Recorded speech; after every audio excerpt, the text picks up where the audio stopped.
Greetings, YouTubians, and welcome back to Wayne Sharp World, where today we are taking a look at a new knife coming out of Ketuo. This one here caught me off guard.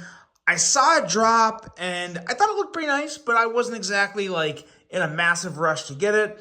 I was able to pick one up, and we're going to take a look at it. It's not in the box. I've already pulled it out of the box, but this is kind of all the good stuff that you get with a Ketuo knife. Cloth, sticker, card, and the card specifies all the cool stuff like the details and all that stuff. So what we're taking a look at today is the Illusion. And this, like I said, I wasn't expecting to, I figured I'd like it. I really did figure I would like it, but I actually happened to kind of love it. This guy right here is one smooth piece. Now, before I go any further into this review, I want to thank you guys for tuning in today. If you like what you see, do me a huge favor, hit that subscribe button, follow along, and I will continue to bring you the content. Now, let's take a look at some overall specs on this knife right here. We have an overall length coming in at 8.26 inches, a blade length of 3.5 inches, and a blade thickness at 120 thousandths. Blade material on this guy, M390. We have a drop point style blade with a pretty minimal recurve. I haven't had this super long. I have had no need to sharpen it yet. But this is a recurve that does not intimidate me whatsoever. It's a pretty minimal recurve, and I don't foresee it being any real issues. Flat grind, handle length coming in at 4.72 inches, handle thickness at 490 thousandths.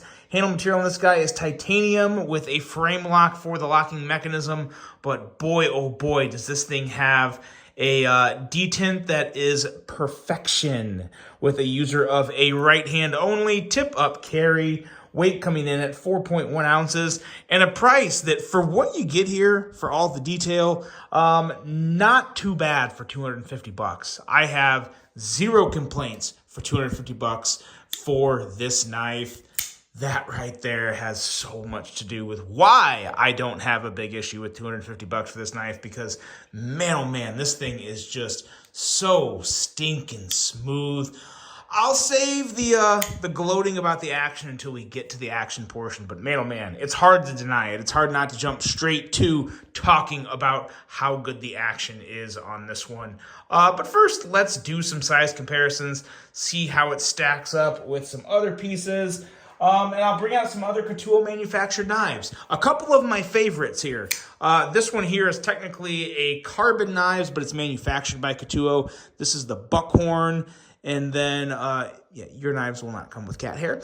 And let's bring out this guy right here. This is the Ketuo Smoke Show, or I think this is also a carbon knives lineup. Yeah, this is the carbon knives smoke show. Two phenomenal knives. Both slightly in the medium to bigger size, and actually line up pretty darn well right there. It's really right in the middle of these two. And let's see, what else can I bring out here? I'll bring out something else just for shits and giggles today. Here's the CJRB, Sakoki. I always want to call this knife the Echo. I've probably said it like 5 other times, but I always want to call this the Echo, and it's not. It is the Sakoki. And let's see, what else do we have here? We'll bring out this. No, we won't, because that's the exact same knife. Here we go. CJRB Prado in the house. And there you go. There's your size comparisons. It actually is really just about the same length as the Prado, which is also an amazing budget knife. Okay, let's get into this. Let's review it, shall we? Because, there's a lot of good things to say about this knife. First of all, this is probably my favorite knife of all time with a recurve. I can't think of anyone that is like a huge, loves their recurves, like the biggest recurve fan in the world. I don't think there's a lot of people that go out looking for a knife thinking, you know what? This next knife I get, it has to have a recurve, because a lot of people usually look the other way. They usually look towards a drop point or a Warncliffe or a Tonto or a sheep's foot. But you know what? I love this blade shape. This works really well because for me, it looks great. It's going to function just about the same as a drop point. It's going to be pretty easy to sharpen. You still have that drop point kind of end up here. That's just a very simple tip.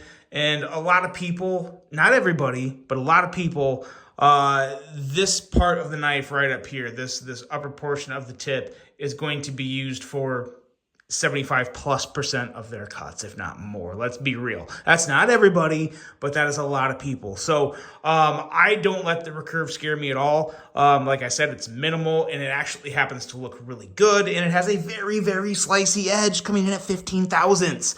This thing is without a doubt a slicer. And it also has a very aggressive cutting way of cutting with that little bit of recurve. That very slight little bit of recurve goes a very long way when it comes to any types of powerful cuts. It really assists in that cutting. So yeah, nice blade. You have an excellent plunge grind, sharpening choil that is pretty decent. Not a huge sharpening choil, but a very nice plunge grind. You will not have any smiles on that guy. It's going to be looking really good for you after whenever that time comes. You do have to sharpen this. A lot of just intriguing, kind of eye-capturing lines with this guy. It follows it well in the name with illusion. Really nice fuller up here, and that fuller is very functional. The hole in the blade that's more of just like maybe it's just an illusion because it doesn't really serve a purpose, but it looks cool. It does look cool. And then you have kind of the hole in the handle here that is a hole, and then on this side there's nothing. It's actually part of the handle. So maybe that's the illusion right there. Maybe that's where they're going with the illusion. I don't know. But yeah, just a lot of really sleek lines on this. I think this is a very handsome design. Looks really good. Looks like an expensive knife. Feels like an expensive knife. Almost feels like, maybe it's even more than a $250 knife. It's that good in terms of just feel and fit and finish and action. This is a good one without a doubt. Some really nice jimping up here that is going to be functional and work really well. You kind of have this jimping that's a little more for just when you have the knife in your hand. And then you also have the jimping back here on the front flipper that also works really well. A nice full back spacer that's going to add a lot of strength to the handle.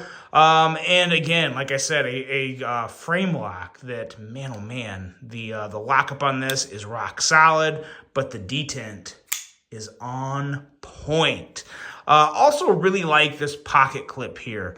It works great, looks great, and I love when a good milled pocket clip is flush with the end of the handle. Now, this is not a deep carry knife. It's still going to stick out of your pocket some.